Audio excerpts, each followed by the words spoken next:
Sai fo madui le amtanga o le neva ia solo tātua tanu, le o mai le isi wha o poponga le neo tala fau mai Sāmoa, usi mai le whaafonga.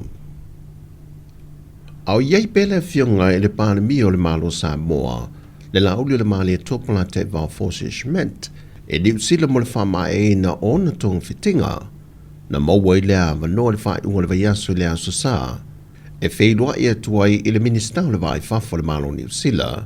Honorable Vauwasa Mānaia Winston Peters, e le ofiso de consulo Samoa i mangele i au kilani,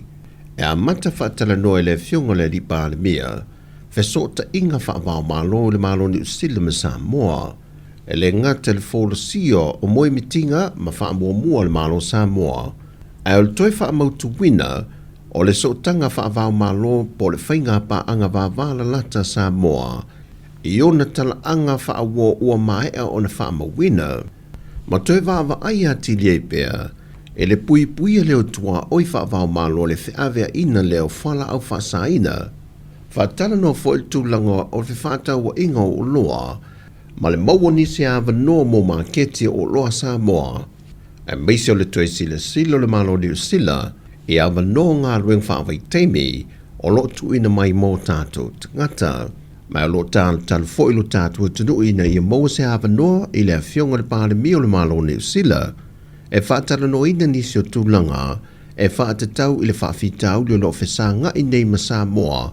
le o matua fa fainga tai la va no mo visa o tangata Samoa e malanga mo ni usila ele fai unga le vai so mo vai na fo no ele komiti o ati na ele malo e fōrasia nisio tūlanga ana poloketi wa whaata te tiambalo na whaatu penga, le o lo tai muai le komiti o le tupe, le na fōrasia ai ana tāpenanga, e le fōntanga le komiti o le kāpeneta, le na whaeloa ai e le minsta o tupe, le fionga mulipola na Rosa Alemodia o. Le tūlau mua, i le losfu limpa sene budget briefing, o lea sa whaamautu i nai, e mawhai o le pāketi lea losu limpa sene. O na totongi ina ia tangata whainga luenga le malo, whaapea o wataimi mo vaenga mo unia. O la ofasili la, o lea e tau mai le whainga malo, e whaisi na tele o tatou o wataimi ia tau wafo. E tau totongi atu o tatou e sau I budget. O le alana mea ua le ngā whatia, o le mai tā watu le tutonu I, pe le whasili mana I whionga teitai whono e a wala atu tātou komiti. A o le tali mai le official vaianga le tupe. Ia, misalo, na ia e lo overtime luma sam whaiona whaatino I lalo lua limpasene.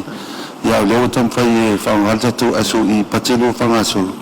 Whaawawona tongi nisi o overtime lo mo miel temni mal whawa. Ma o nisi o overtime whanto atau nu mulmuliane na whae loa le vaianga le official tupe le malo e tau nuane ua mai o na whaata oto le vaianga tupe mo overtime na tu inantu I te tonu mai ua le ngā whatia e le tupe sa whaatūnanga hina o na tutongi e overtime ma o le ua tu inantu te tonu o le vaianga tupe ue pasia o se paketi mo whaalawalawe te tupu whaafusei, o loo mawhai on te tongi nā tuai. O whamaunia mai le whionga le sui pāremia, le whionga toe lupe ma o iau tele pōmune nuku o Nesemo, e valu I le iwa ngāsa ngase le ua pāsia le kāpeneta, o le aau nātu I whafo mō tōng fitinga, mai tolu atu nuu o vai ina ia ngāsa ngase e tāna whiaunga, ma tōng fitinga ma whai ono lātou whaatinoina, e iei au se tālia intia ma New Zealand. Na whaadia I le whinangalo le whionga sui pānemia, le tā ua tele o lapta inga ma whaalawi lolo tu ina mai a li matamai tai ma le matanga ruenga le soifua malolo ina, mo le pui pui o tātou tangata I le o atu tūlanga pangatia whapea, pei tai e leo tau sisia lava o tātou tangata.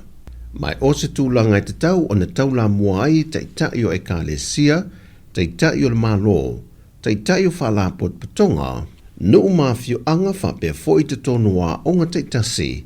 I wha malo stino Ma fausia ni por kalameta ina iai ma fau o tātou tangata e le tā ua le tau mawhapa leni ma le soifua malolo ina le lei. Wa whilwhilia ni usela ma Australia au ina atu iai ngase o le fatu ma le kānesa e tong whitiai e ngā whitiai e ia itu ai ngā ngase le mamao.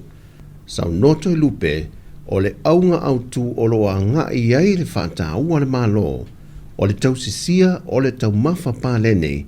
ma whaia se whaamalos tino. Tana mai ta alonga ua toe whaalia fo le langolango sua Sāmoa e so sa vaengo lolangi ma ona lau whanua i pia e ala le solo ta vale teu te wina o wila fia wila vili vai ma so se awala e langolango sua tuai o tātou tangata e tau mwhainga ale toa Sāmoa le nei fo i tau sanga mo le tāpenanga le ipo le lolangi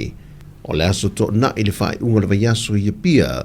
na matua whaatu mulia o mai le taulanga atoa i le solo ta vale teu te wina o le mamalo le atunu o whaalia le langulang sue peifo i o le ipo laulangi taluai i ana tama whanau i ala i tāpenanga o lo whenga iai a meisi o ta alonga le ua mai e le whae unga le vaiaso na manu malo e le awa ni usila i le lua se funma le whaa i ai e se funma le varu ale toa Sāmoa. Mai o le toa Sāmoa na whātulanga i na le tūlanga lua e le tāmi le sanga o le ipo laulangi sai mawai atu nei. O tala fawia, ma wia na amatanga o le vaiaso lo tātou tino,